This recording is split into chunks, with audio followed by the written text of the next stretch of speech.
क्रांति का मूल है वीतराग विज्ञान।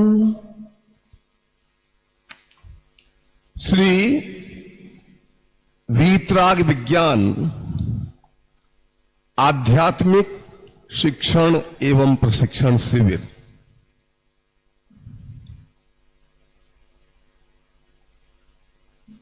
देखने में तो लगता है बहुत बड़ा नाम है,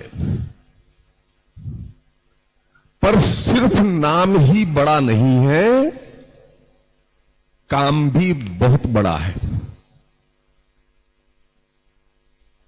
इस पूरे नाम की व्याख्या दादा बड़े विस्तार से किया करते थे। शायद आज वही चलाने वाले हैं, हम उनके मुख से ही सुनेंगे।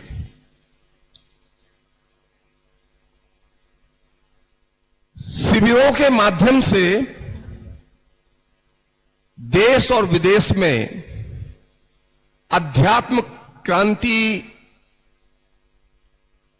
करने का श्रेय अगर किसी को जाता है, किसी एक व्यक्ति को अगर इसका श्रेय हम देना चाहें तो वो एक ही नाम है, हमारे आध्यात्मिक सत्पुरुष पूज्य गुरुदेव श्री कान्जी स्वामी।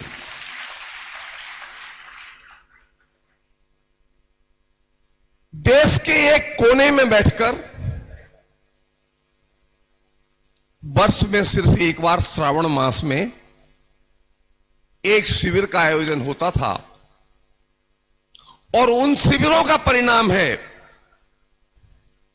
कि एक ज्ञान की गंगा देश देशांतर में फैल गई।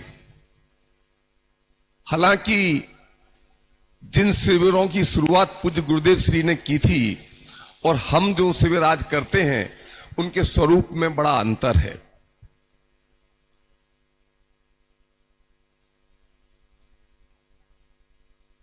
गुरुदेव श्री के टाइम पर न तो शिविर का कोई उद्घाटन समारोह होता था और ना कोई समापन, क्योंकि उद्घाटन तो तभी हो चुका था जब पूज्य गुरुदेव श्री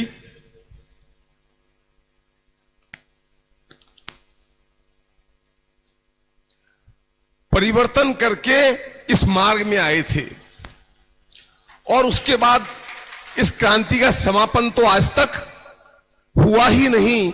जब समापन नहीं तो समापन समारोह किस बात का हो।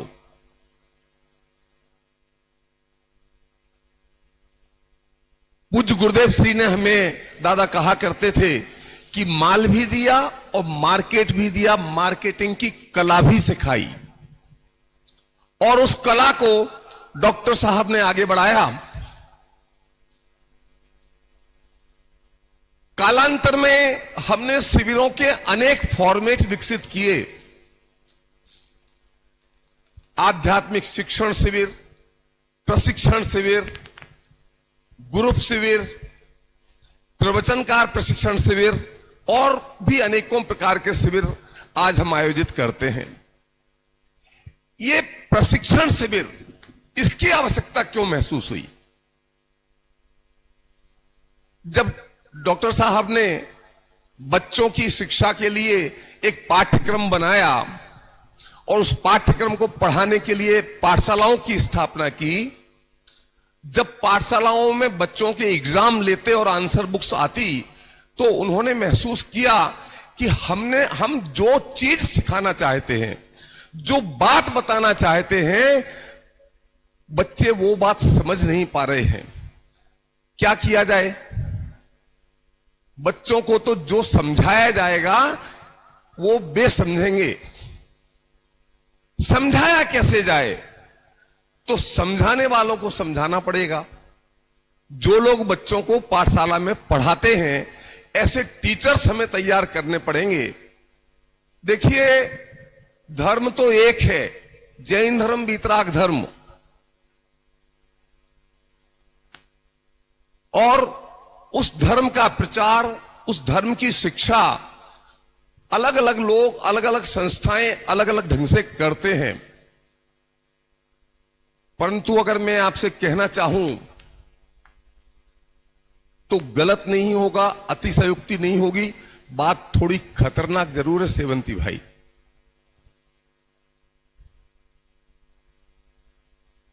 उसी धर्म की शिक्षा और धर्म के प्रसार के माध्यम से कुछ लोग संसार बढ़ाने का उपक्रम भी करते हैं, और हमारा उद्देश्य है धर्म के माध्यम से संसार काटने का उपक्रम करना। देव दर्शन की विधि तो सब सिखाते हैं, परंतु कुछ लोग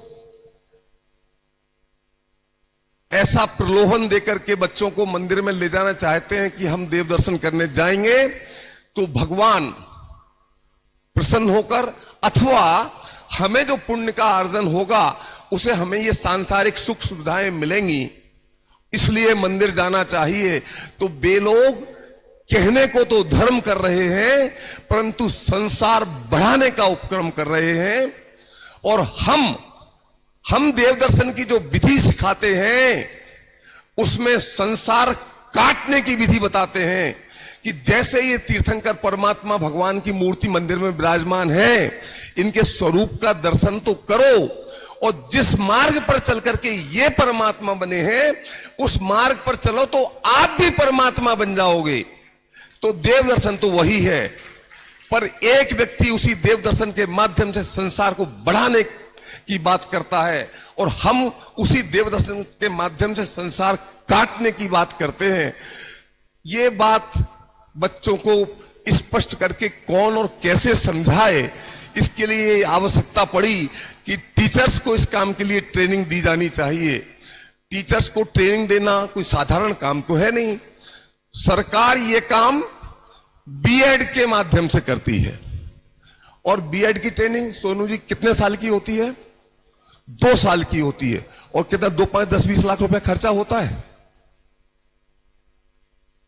जो काम सरकार 2 साल में करती है, 2-5 लाख रुपया खर्च होता है, वही काम हमें 18 दिन में करना है, और वही भी एकदम निशुल्क। आपने सुना था ना, पूज्य गुरुदेव श्री बता रहे थे, क्या बताया था? भोजन मुफ्त। इन टीचर्स को ट्रेनिंग, बीएड की शिक्षा में से जो मुख्य ऐसे फीचर्स जो हमारे लिए उपयोगी थे, हमने उनको, दादा ने उनको अडॉप्ट किया, एक शिक्षण पद्धति विकसित की, और उसके माध्यम से टीचर्स को ट्रेनिंग देने की शुरुआत की। और इस प्रकार सन 1969 में इन प्रशिक्षण शिविरों की शुरुआत हुई। इन प्रशिक्षण शिविरों में 3 बार पूज्य गुरुदेव श्री पधारे हैं। एक तो पूज्य गुरुदेव श्री ने सुबह के प्रवचन में बता ही दिया था, 20 दिन जयपुर के शिविर में जाना है। वो शिविर हुआ था सन 1971 में। पूज्य गुरुदेव श्री पूरे दिन उस शिविर में रहे थे, और शिविर की एक-एक क्लास, एक-एक कार्य प्रणाली उन्होंने खुद घूम करके देखी थी बहुत बारीकी से। उस समय मैं 12 साल का था, मुझे भी सौभाग्य मिला था कि मैं एक प्रशिक्षणार्थी के रूप में, जब वो पूज्य गुरुदेव श्री क्लास का निरीक्षण करने पधारे, तब मैंने एक प्रशिक्षणार्थी के रूप में उस समय पढ़ा करके दिखाया, और पूज्य गुरुदेव श्री ने पूरे समय वहां खड़े रह करके, कानौड़िया कॉलेज की बात है जयपुर में, उसका अवलोकन किया था। दूसरी बार सन 1975 में कोटा में प्रशिक्षण शिविर हुआ, और पूज्य गुरुदेव श्री 8 दिन तक वहां रहे, और उस समय भी मुझे ये सौभाग्य मिला। बड़े दादा जो कि बाल बुद्ध प्रशिक्षण की कक्षाएं लिया करते थे, उस शिविर में किसी कारण से आ नहीं सके, तो अचानक मेरे कमजोर कंधों पर यह जिम्मेदारी उस समय आ गई, और वहां भी प्रशिक्षण की मुख्य कक्षा मैंने ली। तब मैं 16 साल का था, और उस प्रशिक्षण में, उस जमाने में, आज तो हमारी एज ग्रुप बहुत घट गया है। आज तो 15 साल के बच्चे और 15 से 20 साल के बच्चे मैक्सिमम होते हैं। उस समय तो कॉलेज के, डिग्री कॉलेज के प्रिंसिपल, लेक्चरर, प्रोफेसर और सीनियर शिक्षक, ऐसे लोग ट्रेनिंग लेने को आया करते थे। तो इस प्रकार पूज्य गुरुदेव श्री ने इन शिविरों का सूक्ष्मता से निरीक्षण किया था और उनका भरपूर आशीर्वाद हमें इस काम के लिए मिला था। सन 1969 से लेकर के आज तक 57 साल हो गए ये प्रशिक्षण शिविरों की श्रृंखला निर्बाध रूप से चल रही है और ये बहुत लंबे काल तक चलती रहेगी।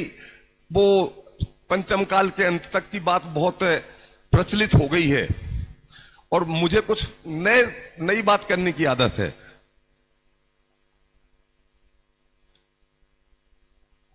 इन प्रशिक्षण शिविरों में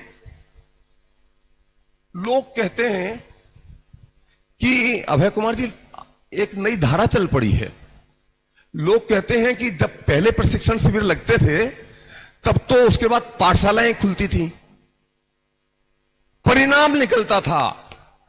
सुरेश भाई, अब तो नई पाठशालाएं खुलती नहीं है, तो फिर इन प्रशिक्षण शिविरों का क्या लाभ? और ऐसा कहने वालों के का निष्कर्ष क्या होगा वो आप खुद सोच सकते हैं कि वो हमें किस दिशा में ले जाना चाहते हैं। मैं सुनता रहता हूं, कुछ कहता नहीं, पर आज इस मंच के माध्यम से मैं आपको कहना चाहता हूं,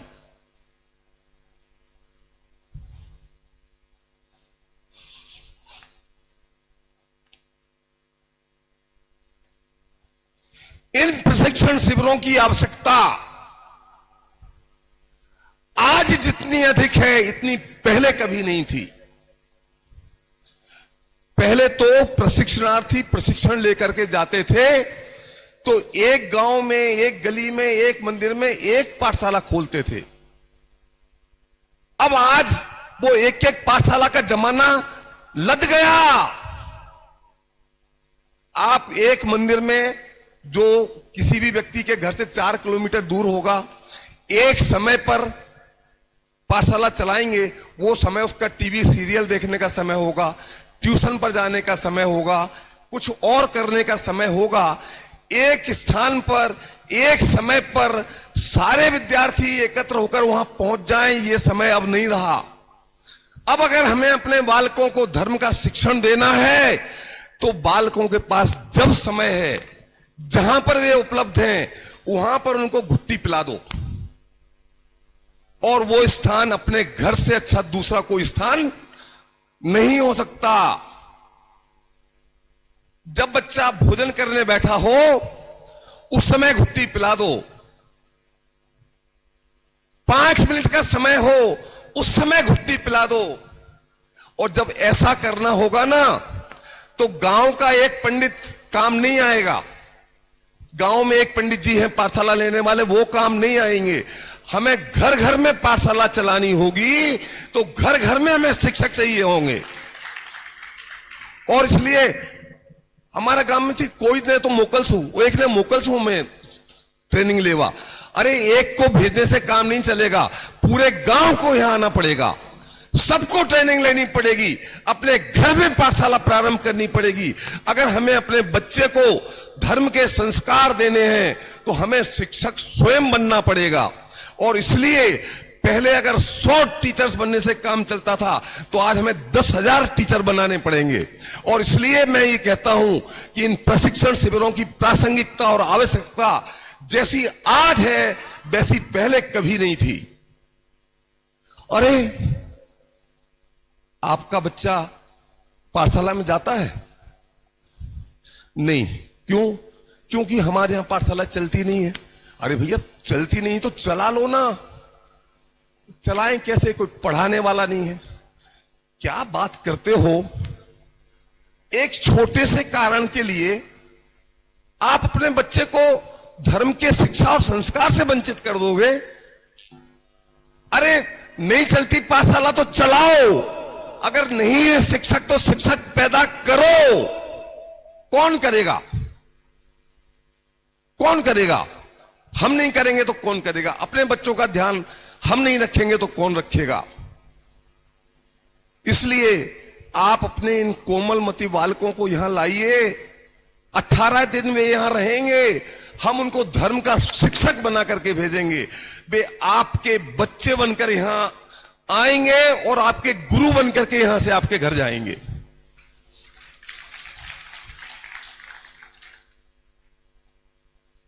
लोग कहते हैं आएंगे आएंगे, जब हम आमंत्रण देने जाते हैं ना कि अहमदाबाद में शिविर है, आना है, आएंगे आएंगे, 2-3 दिन के लिए जरूर आएंगे। सुभाष भाई કેટલા દિવસ માટે આવ્યા છો? अरे ये वो शिविर नहीं है, ये मेला नहीं है। मूवी देखने जाते हो ना, मूवी देखने, बहुत अच्छी मूवी आई है, चल रहे हो रमेश भाई? ના ના, આમ 3 કલાકનો તો ટાઈમ નથી, પણ 10 મિનિટ માટે આવીશ ખરો। हंसे नहीं? ये बात हंसने जैसी नहीं है क्या? अरे किसी को ऐसा कहते सुना है क्या कि थिएटर में मूवी देखने 10 मिनट के लिए तो आऊंगा? अरे कोई नेतागिरी का प्लेटफॉर्म है क्या? 10 मिनट आएंगे, बबाए करेंगे और चले जाएंगे। मूवी तो पूरी 3 घंटे देखते हैं, तभी आनंद आता है। ये वो शिविर नहीं है कि 3 दिन आने से काम चल जाएगा। पहले दिन आना पड़ेगा और अंतिम दिन तक रहना पड़ेगा। पूरा शिविर अटेंड करना पड़ेगा, सारे कार्यक्रम अटेंड करने पड़ेंगे, तब जाकर के उसका पूरा लाभ होगा। हमने दिन में 16 घंटे के कार्यक्रम रखे, सुबह 6 बजे से लेकर के रात के 10 बजे तक। बहुत संघर्ष करना पड़ता है। हमारे ही साथी लोग कहते हैं इतने कार्यक्रम इतनी गर्मी में कौन आएगा? आप सब लोग यहां बैठे हैं, मैं जानता हूं व्यापारी हैं, सबकी दुकान होगी। जेठ की दोपहरी में दुकान बंद कर देते हो क्या? बैठते हो ना, सुबह दुकान खोलते हो और रात के 10 बजे तक बैठते हो ना। और ये सब जानते हैं कि जेठ की दोपहरी में तपती धूप में कोई ग्राहक नहीं आएगा। ग्राहक आए या ना आए, दुकान तो खुली रहेगी। लाभ लेने वाले लाभ लेने आए या ना आए, कम आए या ज्यादा आए, हमारा कार्यक्रम तो चलेगा। दुकान बंद नहीं होगी, दुकान बंद नहीं मिलेगी।